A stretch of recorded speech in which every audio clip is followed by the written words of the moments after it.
Welcome to Finding Holiness, where we delve into timeless Torah wisdom, revealing the sacred in everyday moments. Join us on a journey to elevate your spirituality and discover holiness in every aspect of life. I'm your host, Rabbi David Kadosh, and together, let's embark on a path of spiritual exploration. I hope you enjoy this next episode. Okay, continuing with the first principle of Teshuva here in Shaarei Teshuva. He says, "Ata nevaer ikrea Teshuva." Let us now explain some of the principles of Teshuva. Ha'ikar harishon, the first principle, harata, regretting. Yavin levavo, kira v'amar ozvo et Hashem. A person should know and understand his heart that it's terrible and it's bitter that he was ozev Hashem, he abandoned God. V'yashiv el libo ki yesh onesh v'nakam v'shilem el avon, and it should take to heart that there is going to be punishment, there's going to be vengeance and retribution for every sin. Ka'inyan shneimar, li nakam v'shilem, like Pasuk says in Devarim, mine is vengeance and retribution. V'neimar, and also it says, Guru lachem mipnei chelet kichem avonot charev. It's also said you should fear the sword, for God's wrath against sin brings a sword. Then a person should develop the regret for his deeds. And say to himself, what did I do? How did I not have fear of Hashem in front of me? That I was not scared, I had no fear of the rebuke I would earn for my sin and the judgments that I would get. There are so many, the agonies of the wicked are so many. I had no mercy on my body. My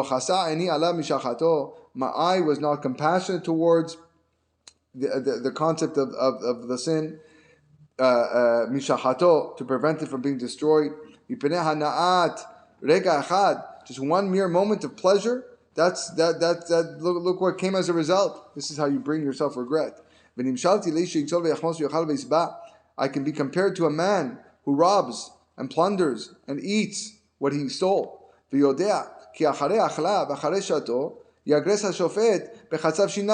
All while knowing that after he's eaten and he drank, the judge is going to grind his teeth on gravel. Like the Pasuk says in Mishlei,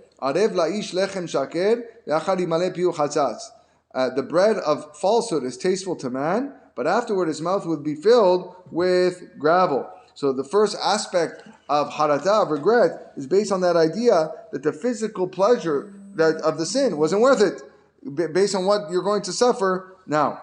V'ra'amizot, aside from my body that's now going to be afflicted, I did worse than that. For when I turned to sin, I was cruel to the soul that I possess. And now that soul has been contaminated with the filth of my yetzer. What has my soul accomplished with all the positive achievements that I've done if it's evil in the eyes of Hashem? So now your soul is considered to be evil in the eyes of God. So even all the good deeds that you perform, it's like, okay, pushed aside. How could I have been so foolish to switch and trade a world of goodness for a pleasure? A person should also say to himself, how could I have behaved in a manner that's compared to that of animals? And I followed my yetzer hara like a uncomprehending horse or mule. We see that's he's taking words from Tehillim. And straying from the path of intelligence.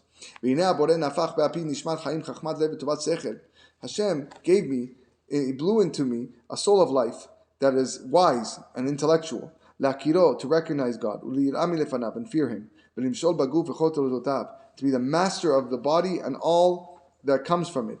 Just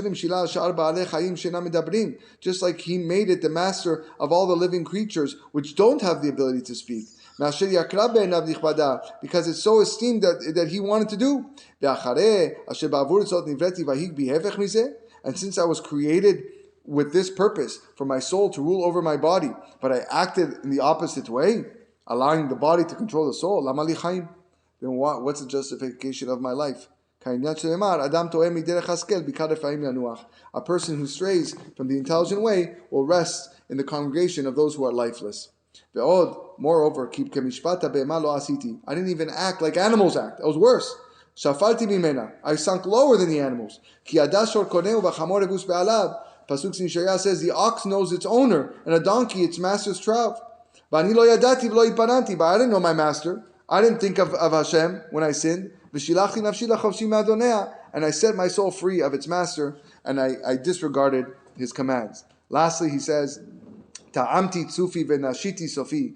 I tasted my nectar, but I forgot my end. So meaning I succumbed to the temptation, forgetting that the day of my reckoning is going to come. V'gazalti v'chamasti v'aldal bosasti. I robbed and plundered, trampled the weak. V'lo zacharti yom hamavet. And I failed to remember the day of death.